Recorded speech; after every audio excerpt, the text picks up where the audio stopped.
Now, in the next 24 hours, we will know the answer for the most important question that the world markets and global economy has been debating for months.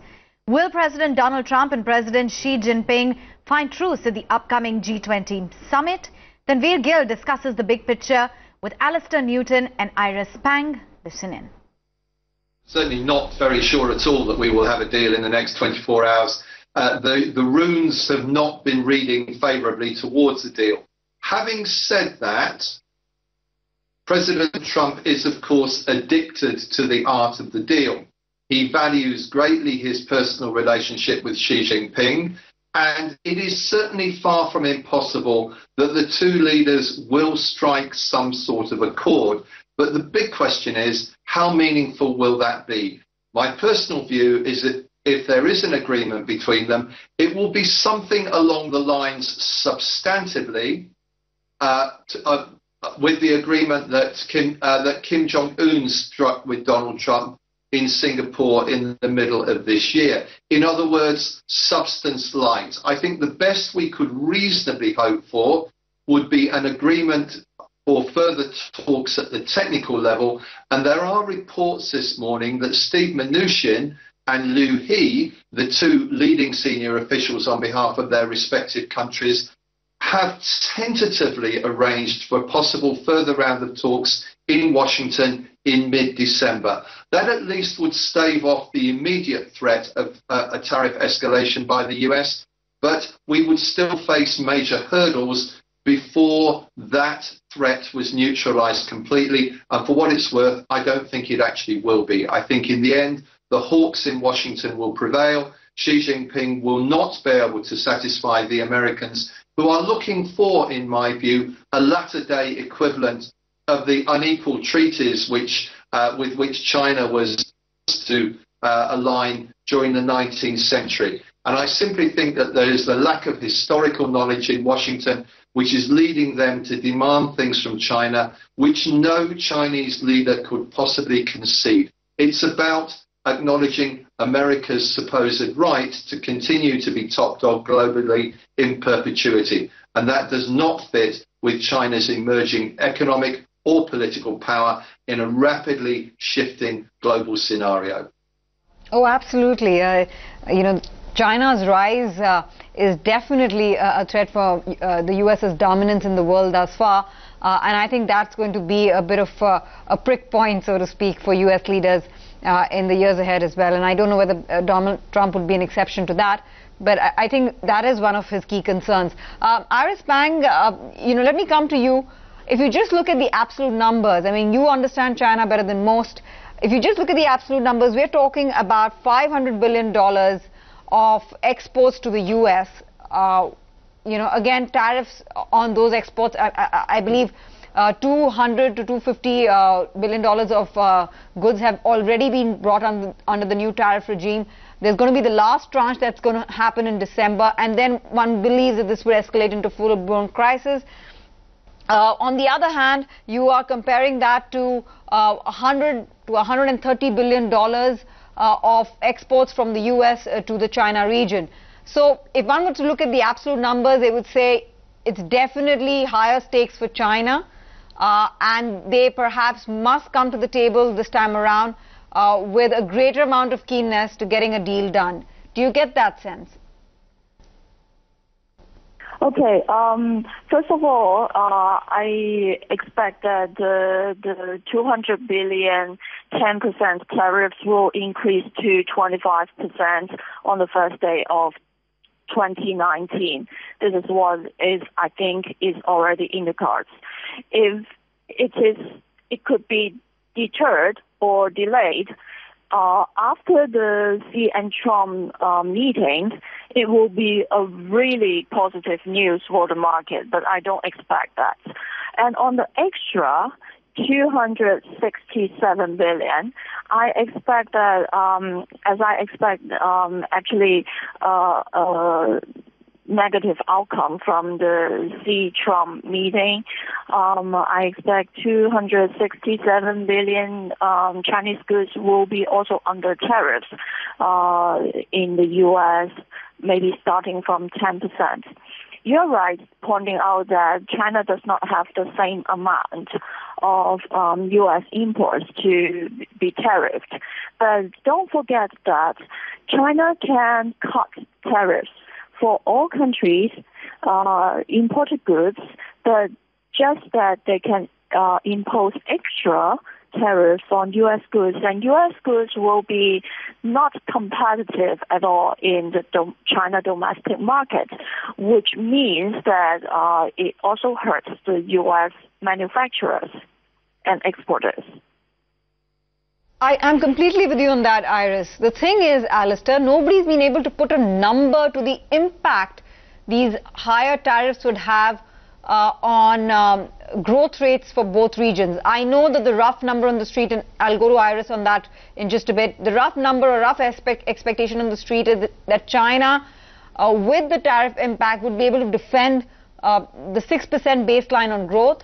But for the US, I've read multiple reports that have indicated that the slide could be maybe 100 or 200 basis points at best. So if you're talking about growth of anywhere between 3.5%, then maybe just a few percentage points, a few hundred basis points adjustment on the lower side is as bad as it can get. What is your own sense on the impact that these tariffs would bring about on growth? Because that's where China can have some leverage over the US. I agree that China has some leverage over the US. I think in many respects it's wrong to look at this purely as an economic equation. We also need to consider two other factors, especially in the US. The impact on US stock market, which, subject to the fact that it took a 2.5% rise after Jay Powell had spoken this week, has been under considerable pressure for the last few weeks, and there is a sense that there is a bubble there waiting to burst. And it clearly has been, stock valuations in the US clearly have been sliding in significant part because of concern over a trade war. A big downtick in US stock prices would certainly have a big negative impact on US economic growth beyond what has been calculated in terms of straightforward economics. The second impact is the political impact. And let's keep in mind that if Donald Trump were to go the whole hog on tariffs against imports from China, and I agree with Iris, I think that is a very serious risk indeed, a high probability event, then that is going to hit consumer spending significantly in the US, including and perhaps especially on Mr. Trump's core support in America. So we can't detract from the political impact of this either. Impact on market sentiment, impact on consumer sentiment, I think pushes up the negative economic hit on the US considerably higher than a pure economic analysis would lead you to expect. Fair enough. Because you brought in the point of the markets, Alastair, look at what the US markets have done. If we can bring up that graph for the benefit of our viewers, what the Dow Jones has done since the tariff talks began, or the tariff tensions began in the early part of this year, to what the Chinese market has done through the course of this year. And just looking at those two graphs, one would say, okay, there is perhaps more nervousness when it comes to investors looking at China with regards to the trade tensions than there is to the US. Yeah, I accept that, but one of the reasons for that almost certainly has been the boost which markets have been given by the Trump tax cuts at the end of last year. The positive impact of those tax cuts is now fading very rapidly. And by the time we get into 2019, the boost which those tax cuts did cause will have faded altogether. We're moving into a different sort of scenario in the US to the one we've seen throughout most of this year. And Mr. Trump is probably going to be looking to escalate tariffs at precisely the wrong point in the economic cycle from the US's perspective. And my bet is that China's leaders have been looking at this very closely and thinking that ultimately it is quite likely that the US, in the event of an all-out trade war, would suffer more than China and would likely be forced to blink before China does. Iris, how have you worked in the impact in terms of a trend line on growth in China? Do you believe that China can slip below 6.5, which is the last reported GDP print, but will find a strong floor at 6%, because if China, one of the world's fastest growing economies, slips below 6%, then that would call for a fair amount of nervousness in world markets. I think for GDP, China can actually steady, has the ability to steady the GDP growth rate. I'm expecting 6.6% in 2018 and 6.3% in 2019. So there is not much risk on the GDP growth rate. The risk is that nowadays China is actually popping up the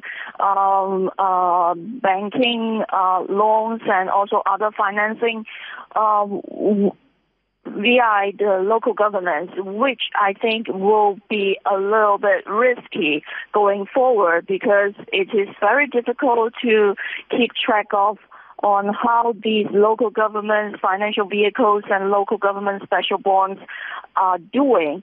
They might be actually guaranteeing many private company loans, which means that their contingent liabilities will increase. This will actually harm future growth rates.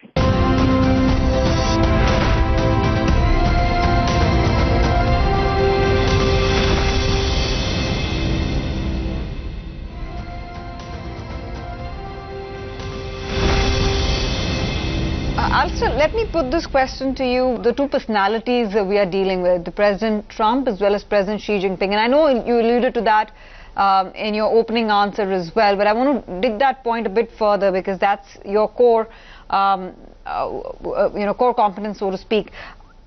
So far, in the build-up to this event, we've had very optimistic comments coming in from President Trump, saying he wants a deal, let's have a deal, let's come to the table. He thinks that the deal will happen. G20 is the summit where things will change. And then overnight, over the last 24 hours, he's gotten a bit more defensive. Maybe he's had some support from Jerome Powell in his comments on how he's going to manage rates into the next year. I don't know, but just ahead of time, he's making his remarks a bit more measured. How would you look, read into the communication the two leaders have had with the media in terms of, signaling their intention to actually getting a deal done? Well, as far as I'm aware, Xi Jinping has had very little communication with the media. He's playing his cards very close to his chest indeed. And I actually think from his perspective that is the correct approach. Donald Trump, of course, is a master of media manipulation and enjoys nothing more than putting pressure on his perceived opponents through Twitter, through the media, through press interviews, and by whatever means available. And it has certainly been the case that there have been any number of statements coming out of those close to Mr. Trump in the last few days that China simply has not offered enough at this stage for a deal to be done. Now, there's a certain amount of gamesmanship in this, clearly, as I've already suggested, trying to put pressure on Xi Jinping before the two leaders actually meet. I don't read too much into pre-summit statements by leading Americans, be it the president or any of his acolytes. Furthermore, we also need to keep in mind that there is a big struggle going on around Mr. Trump between the, let's say, US pro-business lobby led by Steve Mnuchin, who do want to see a deal with China, and the likes of Robert Lighthizer, who, as I've already suggested, I think is the real power behind the throne, and Peter Navarro, who, as you mentioned, will be with Mr. Trump in Buenos Aires, who really believe that this is the time to bring China firmly to heel. And complicating matters still further, let's keep in mind that those two gentlemen, Lighthizer and Navarro, are very much in tune with a lot of the security establishments in the US, particularly the US National Security Advisor, Mr. Bolton, and indeed with Secretary of State Mike Pompeo, both of whom see trade as being a new version of Thucydides' trap, the trap by which rising power and the hegemonic power have been known to go into violent conflict historically. It could be that trade is the new 21st century Thucydides trap in the case of China and the US, because it certainly looks very much as if the Trump administration is bringing trade to bear to rein China in, to contain China, and to prevent China from rising to what is probably economically inevitable, i.e. the world number one. Now,